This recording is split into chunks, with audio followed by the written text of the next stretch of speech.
Bienvenue à tous dans cette nouvelle vidéo. On se retrouve pour la seconde analyse de ce samedi 23 juillet 2022 sur les Pokémon de la 5e génération. Et comme précisé sur l'analyse précédente, je fais les vidéos un petit peu plus longues jusqu'aux vacances, histoire d'occuper un petit peu son temps jusque-là. Et j'ai aussi prévenu que je faisais des vidéos d'avance sur des analyses qui seront postées au jour le jour, mais que je ne ferai pas pendant les vacances du coup, puisque pendant 4 semaines, je ne ferai pas de vidéo, même plus que ça, puisqu'il y a quelques petits jours de battement avant.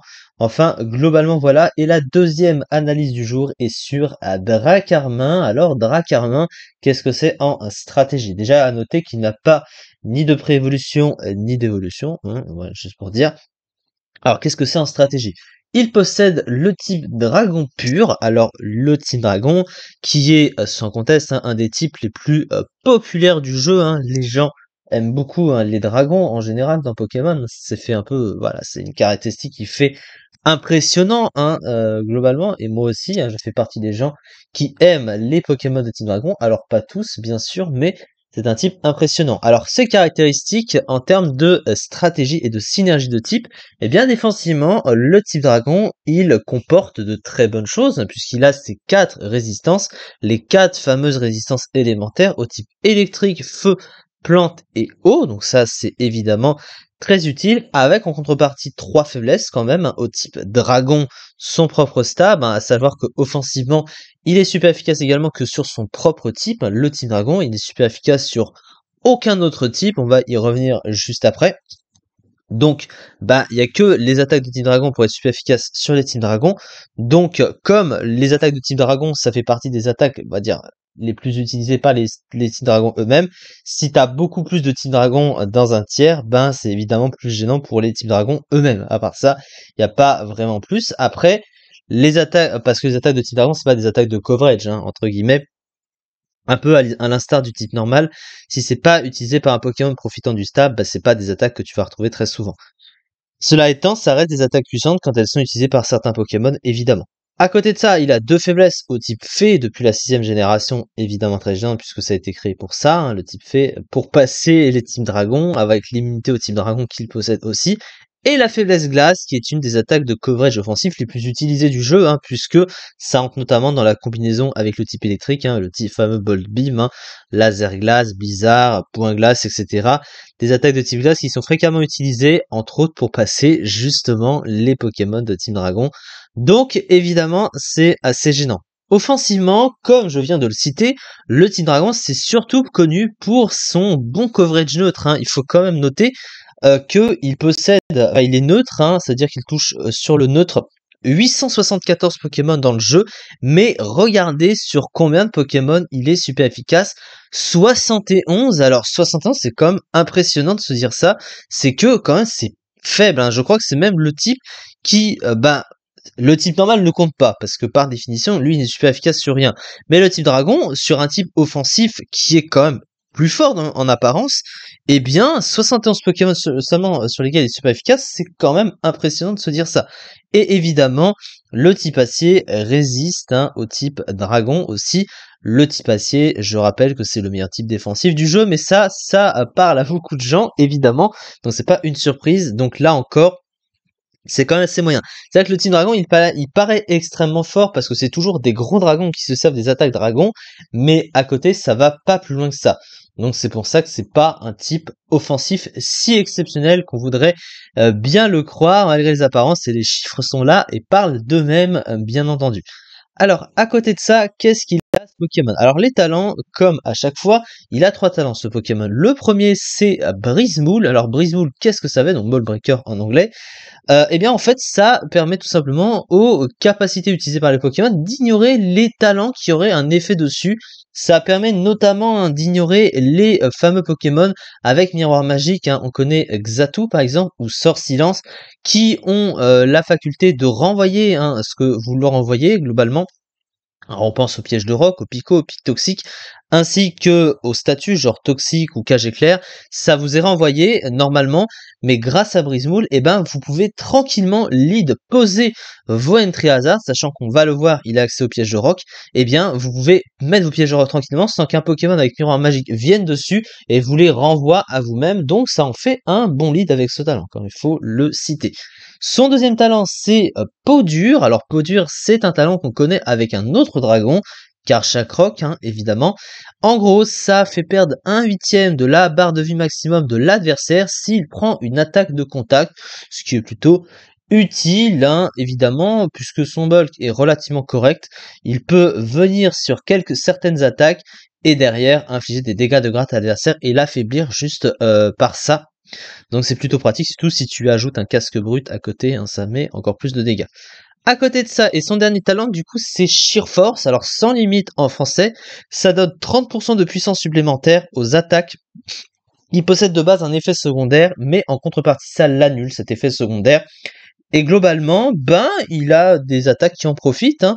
Voilà ce qu'on peut voir en bas. Alors, Dracogriffe, non, ça n'a pas d'effet additionnel, donc ça n'en profite pas. Mais t'as quelques attaques. Par exemple, t'as des points élémentaires, je crois, qui en profitent. Pas beaucoup, hein, pas beaucoup d'attaques. Voilà, t'as Gungshot hein, qui en profite, t'as Tête de Fer qui en profite.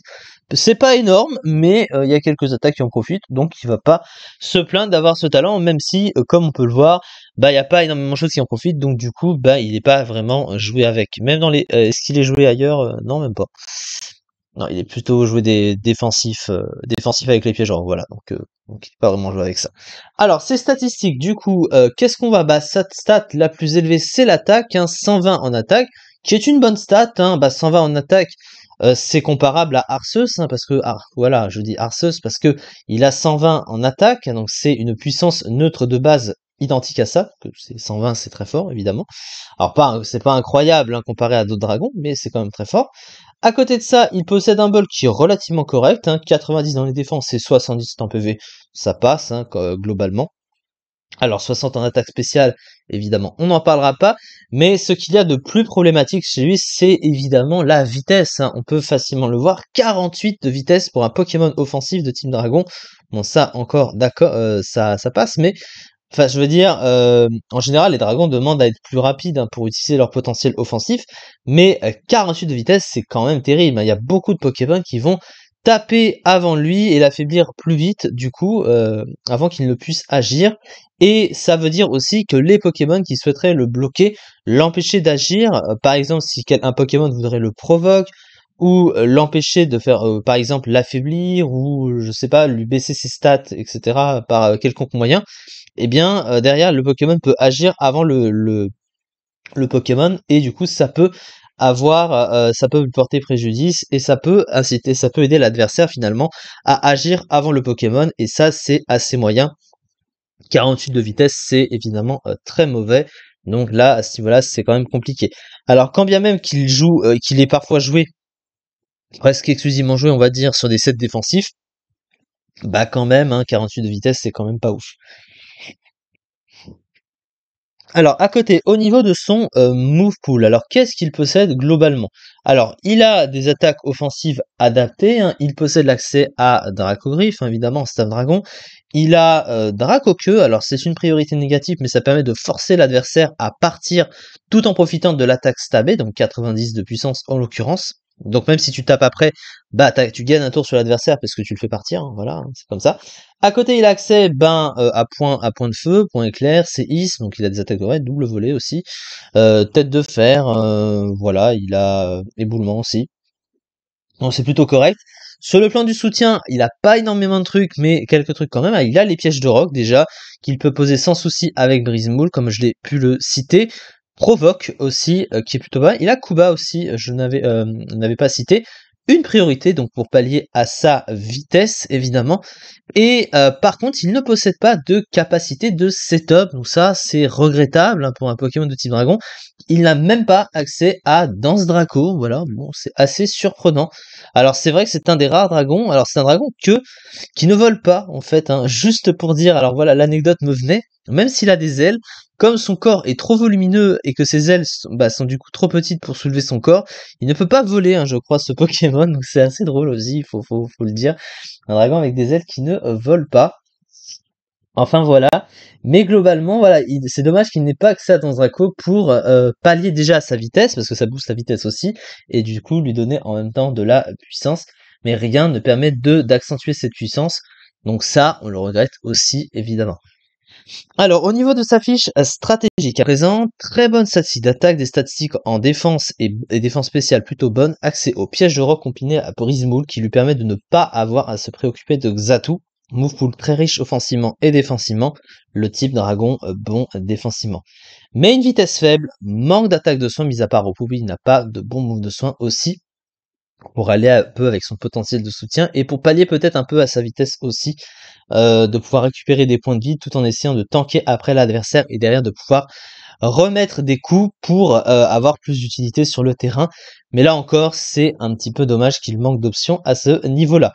Actuellement, son classement. Alors, il se classe, voilà, ça va ensemble. Il est que 59e du PU le mois dernier, 3,3%. Donc au final, pour un Team Dragon qui aurait pu avoir plus de potentiel que ça, eh bien au final, il n'est pas très très haut dans les tiers. Il est même dépassé par des Pokémon qui sont vus comme étant très mauvais aussi. Donc quand même, c'est assez triste pour ce pauvre Acarmin. Ça, en tout cas pour cette vidéo, et on se retrouve du coup pour la troisième et dernière analyse du jour, et ensuite les vidéos que je ferai aujourd'hui elles seront faites d'avance, vous serez prévenus quand je ferai les vidéos d'avance, mais de toute façon ça se saura par rapport aux dates que j'annoncerai bien entendu. Merci beaucoup en tout cas de m'avoir suivi, et à très vite pour une prochaine vidéo.